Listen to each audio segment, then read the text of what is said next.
Bom dia, meus irmãos, graças e paz a todos. Domingo 20 de abril de 2020, ainda em quarentena, nós nos encontramos, mas com alegria no coração, com a certeza de que Deus está no controle. Nós mais uma vez nos reunimos através da misericórdia do Senhor dentro das nossas casas. Aqui dentro da igreja, mais uma vez, estamos eu e o presbítero Carlos, está ali sentadinho no banco, e nós nos alegramos porque a gente tem hoje o privilégio de poder fazer a transmissão dessa devocional pelo meio de comunicação, pela internet, pelo YouTube. E isso aí ajuda bastante gente, nos ajuda a de certa forma, estar conectado. Essas devocionais, elas têm um cunho de fortalecer o nosso coração, a nossa unidade, e mesmo à distância, né, é a palavra do Senhor sendo explicada. Não é uma pregação, não tem as características em tese de uma pregação, mas sim de uma devocional, algo que busque a reflexão de forma simples, mas não simplória, da palavra do Senhor. E nessa manhã eu queria compartilhar com os irmãos em Mateus capítulo 8, do versículo 23 ao versículo 27. Mateus 8, do versículo 23 ao versículo 27. O texto diz assim: Então, entrando ele, no caso Jesus, no barco, seus discípulos o seguiram. E eis que sobreveio no mar uma grande tempestade, de sorte que o barco era varrido pelas ondas. Entretanto, Jesus dormia. Mas os discípulos vieram acordá-lo, clamando: Senhor, salva-nos, perecemos. Perguntou-lhes então Jesus: Por que sois tímidos, homens de pequena fé? E levantando-se, repreendeu os ventos e o mar, e fez-se grande bonança. E maravilharam-se os homens, dizendo: Quem é este que até os ventos e o mar lhe obedecem? Amém. No dia 10 de abril de 1912, talvez dos mais famosos transatlânticos, ele veio a naufragar. O RMS Titanic, conhecido pela sua pompa, foi alvo de filmes, alvo da interpretação nos cinemas, ficou famoso.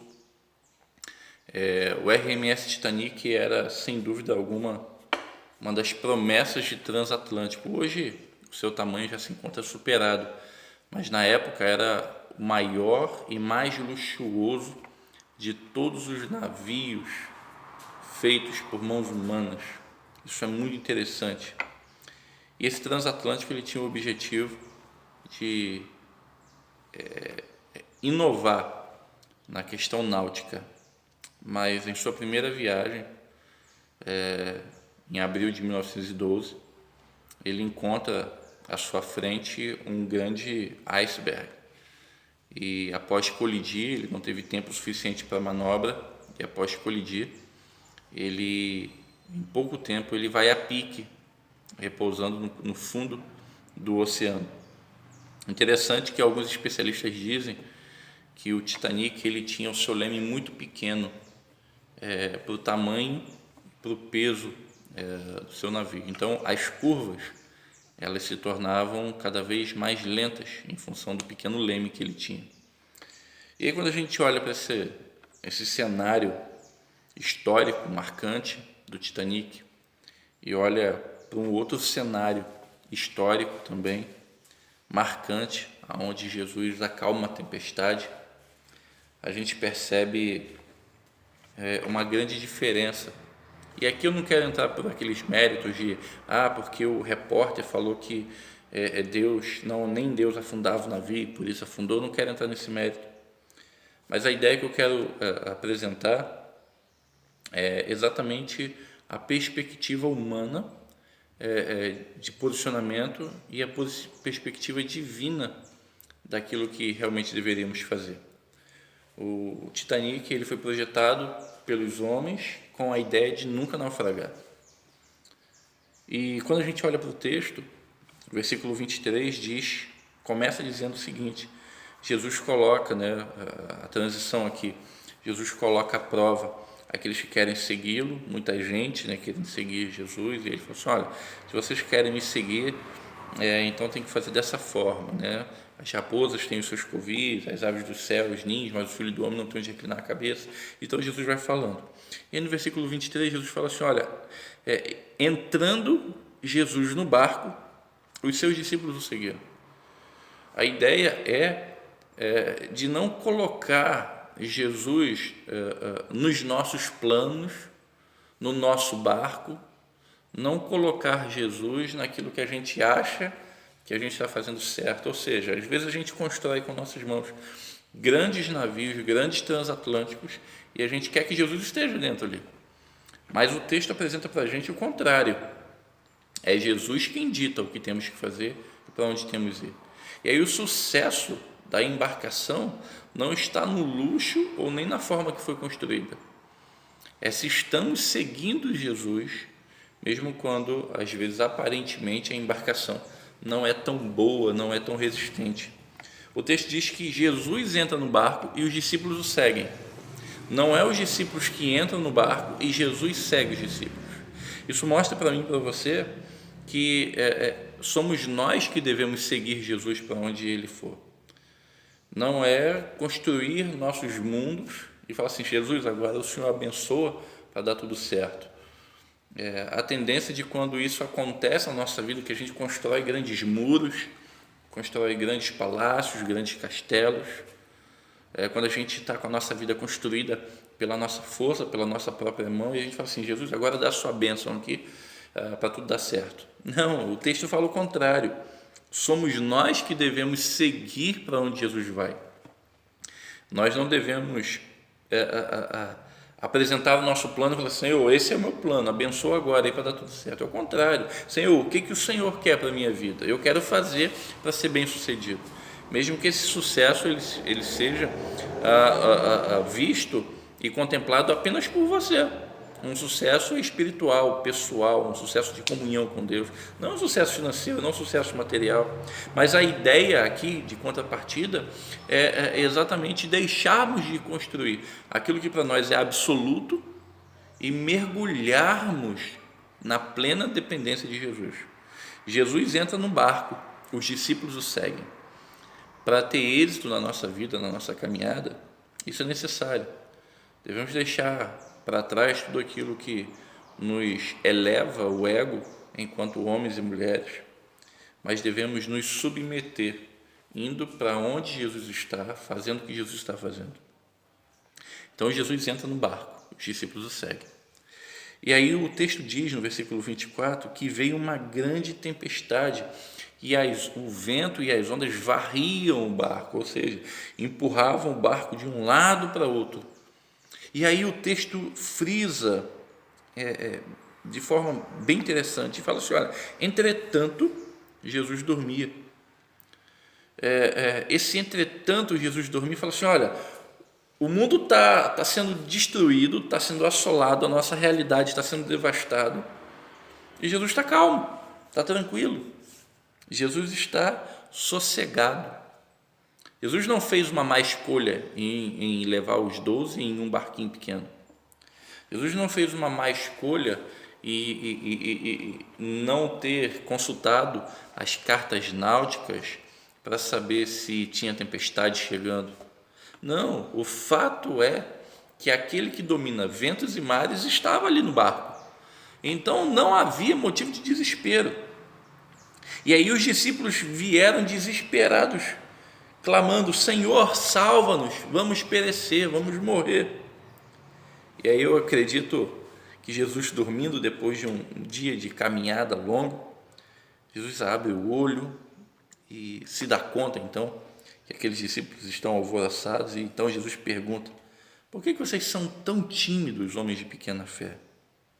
E aí Jesus se colocou em pé, estende seus braços, repreendeu os ventos e o mar, e fez grande bonança. Que coisa maravilhosa! Esse texto mostra que Jesus é aquele que acalma todas as tempestades. Jesus é aquele que te colocou no barco certo. Jesus é aquele que te colocou na família certa. Jesus é aquele que te colocou na igreja certa. Jesus é aquele que tem conduzido a sua vida. Então, se Jesus está conduzindo a sua vida, não tem chance nenhuma da sua embarcação naufragar. Não tem chance nenhuma das coisas darem errado. E aí Jesus, então, ele acalma a tempestade diante dos olhos dos homens. E aí a resposta foi imediata.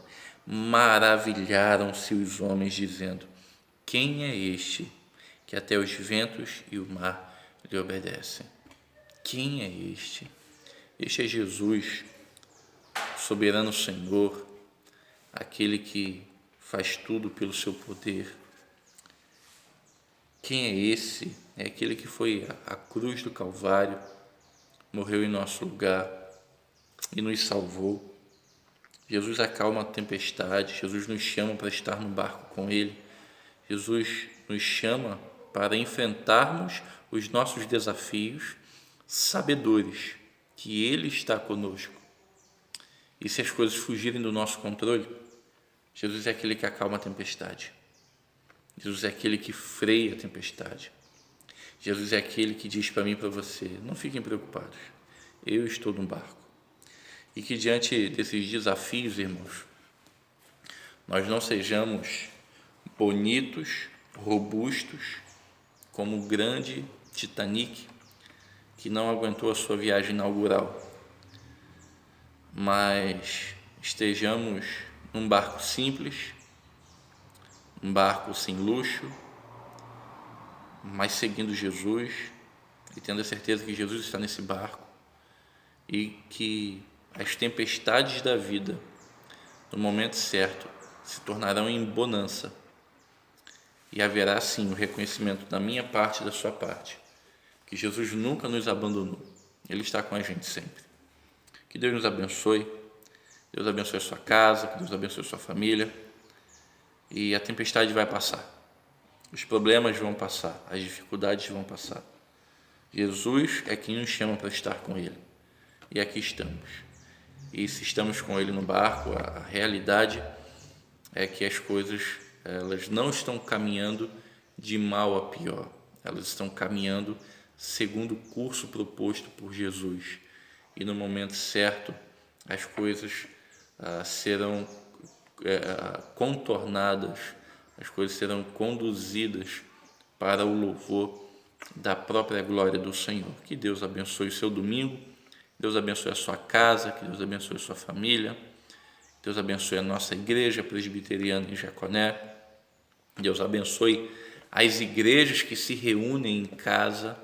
Hoje não temos uma igreja presbiteriana em Jaconé, mas temos dezenas, temos centenas, temos irmãos em Bacaxá, temos irmãos em Porto da Roça, em Barra Nova, Boqueirão, Rio Seco, Ponta Negra, irmãos em Vila Tur, irmãos em Araruama, que pertencem à nossa comunidade de fé e estão nessa hora juntando forças conosco para louvar e bendizer o Senhor.